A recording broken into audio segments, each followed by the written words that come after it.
Ahí estuvimos escuchando entonces a Katia Ceballos, que es una joven millennial de 24 años y que es comunicadora y también es una activista bastante activa, para la redundancia, en el tema de medio ambiente y ecología y el entorno natural.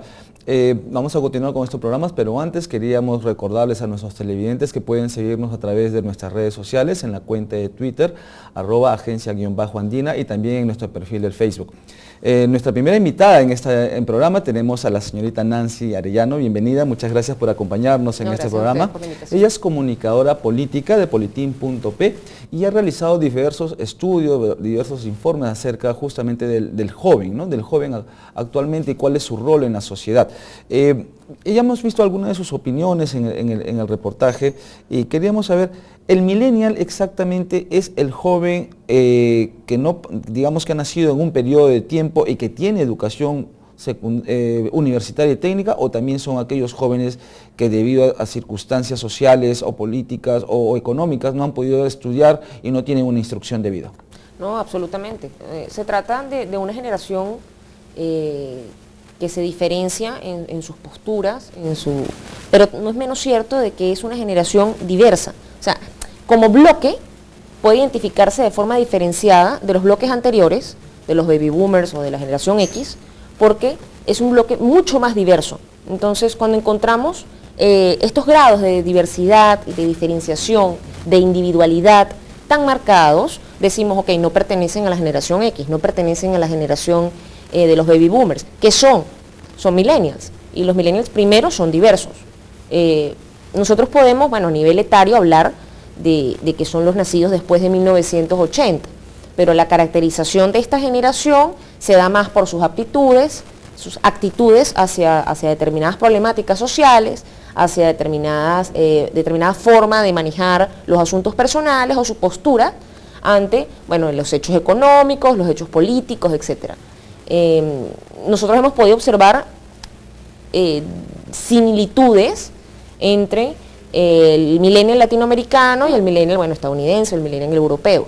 En todo caso, las características comunes derivan, bueno, de un fenómeno muy claro que es la globalización y de un fenómeno muy claro como es, bueno, las redes sociales, la posibilidad ahorita de incursionar en otras realidades de forma mucho más fácil por las migraciones, por las becas estudiantiles, por los créditos estudiantiles, los intercambios estudiantiles a nivel mundial, pero también por fenómenos como los mochileros.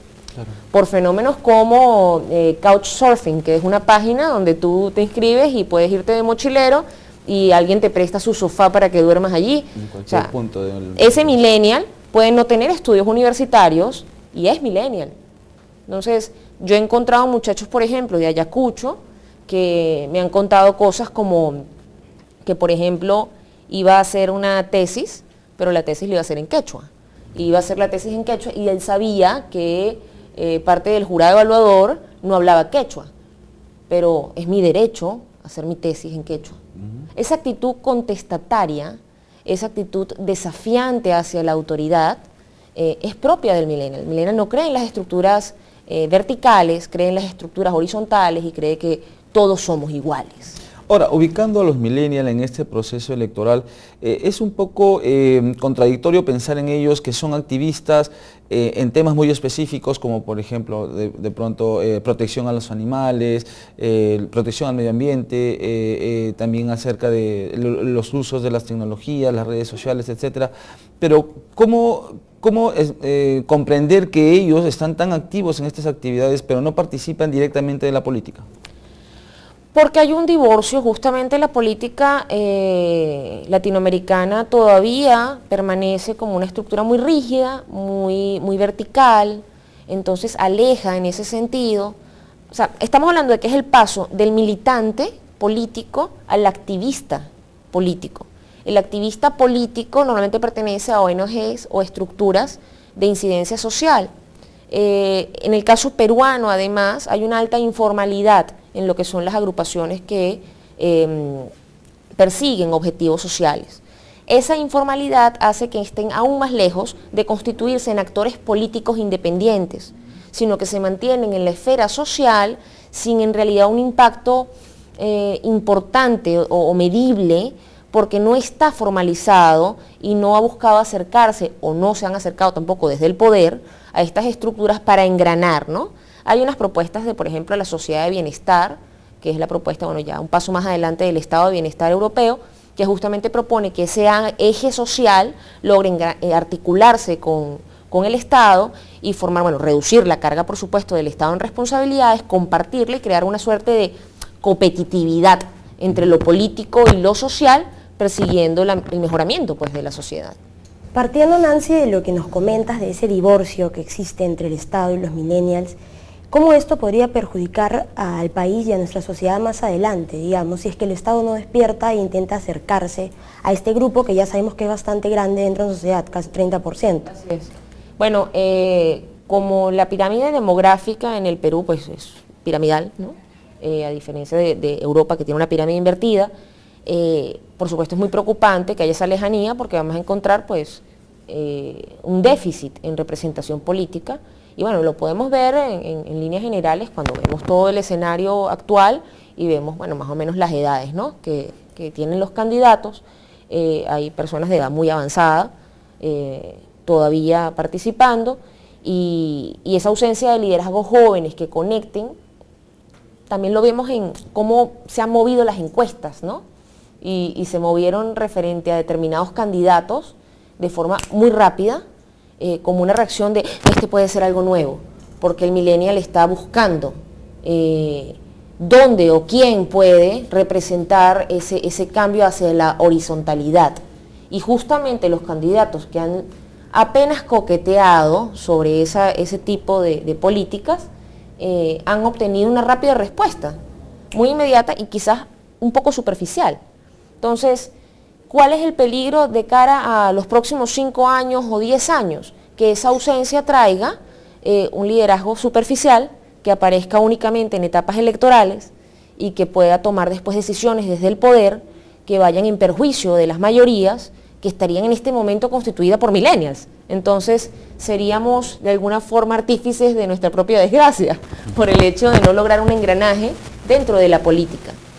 ¿Cuál sería el llamado allí? Bueno, a que el próximo gobierno que empiece en julio tome políticas muy activas para la organización y sistematización de estos actores sociales y buscar no partidizarlos, pero sí politizarlos. Y politizarlos en el sentido de ciudadanizarlos, hacerlos ciudadanos inteligentes. Las ONGs pueden funcionar, así como las empresas, como ciudadano corporativo, las ONGs deben funcionar como ciudadanos inteligentes, por decirlo así, aglomerados de ciudadanos inteligentes que buscan incidir en la creación de políticas públicas que cumplan con el doble imperativo ético con las generaciones presentes en materia económica y con las generaciones futuras en materia de sustentabilidad y sostenibilidad. Las autoridades a ser elegidas no han tomado en cuenta en realidad, o la dimensión, no han captado la dimensión de lo que representan los jóvenes, los millennials, porque en general ellos van a ser, pues, integran ese bono demográfico que en algún momento nos va a permitir ser una fuerza laboral grande, una fuerza creadora grande, innovadora grande, pero que no se le da la debida importancia. ¿Cómo, digamos, podrían canalizar los jóvenes, si no es por la política, sus demandas a través de, no solamente de las redes, o también se puede hacer otros medios? Bueno, por un lado, hoy día, bueno, la sociedad se define como un ente hipercomplejo, ¿no? Un entramado social hipercomplejo donde cumplimos distintos roles al mismo tiempo. Creo que, las redes sociales cumplen una función muy importante, todos los nuevos medios que permiten, bueno, democratizar el acceso a tener voz e incidencia masivamente, pero no es menos cierto que cada día son más. Entonces, a medida que hay más blogs, a medida que hay más usuarios de Twitter, a medida que hay más páginas de Facebook, la incidencia de tu página o de tu blog es menor, y ya además se está monetizando el asunto con que coloques publicidad, etcétera. Entonces ya se está, digamos que ese acceso muy democrático necesita igualmente ahora tener recursos que van hacia el poder económico. ¿Qué habría que hacer allí? Bueno, mira, yo creo que hay que retomar lo local, las tendencias locales, la mirada de lo local hacia lo mundial, y el espejo mundial pues sería el tema de las redes, y lo local es retomar la calle, retomar la plaza, retomar las reuniones con los amigos, los clubes deportivos, retomar las asambleas ciudadanas para discutir los temas, no encerrarnos no seguir colocando rejas y doble llave a las puertas y no saludar al vecino. O sea, hay una actitud que tiene que ser proactiva en ese sentido para recuperar lo social, pues como social. Regresando un poco al tema de los candidatos, se ve mucho que incursionan ahora justamente lo que hablan en las redes sociales. ¿Esa es una forma en la cual ellos están llegando a los millennials realmente o quizás solamente es un tema más superficial? Yo creo que hay un problema que está aparte, pero que igual incide, que es el tema electoral. Y el tema electoral específicamente con la cantidad de candidatos que hay al celebrarse las elecciones presidenciales con las congresales al mismo tiempo, el hecho de la indeterminación de candidatos congresales, por ejemplo en Lima por distritos electorales, sino que son 36 para todo el mundo, para casi 10 millones de habitantes, si mal no recuerdo la cifra, y esto causa que la difusión de la información tampoco sea efectiva.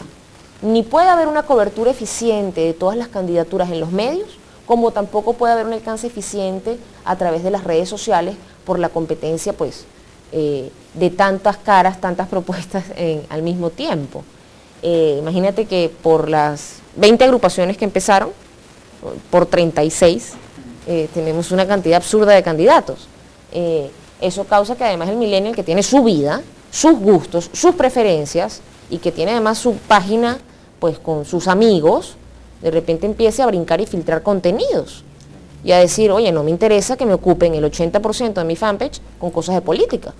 Entonces sí creo que ahí nuevamente la responsabilidad sí viene de parte del Estado de entender que los tiempos han cambiado, que hay muchos medios ahora alternativos, que aunque hay medios tradicionales todavía persistentes no se van a dar abasto y que el ciudadano tiene derecho a poder ver de forma eficiente, veraz y oportuna la información para poder elegir realmente.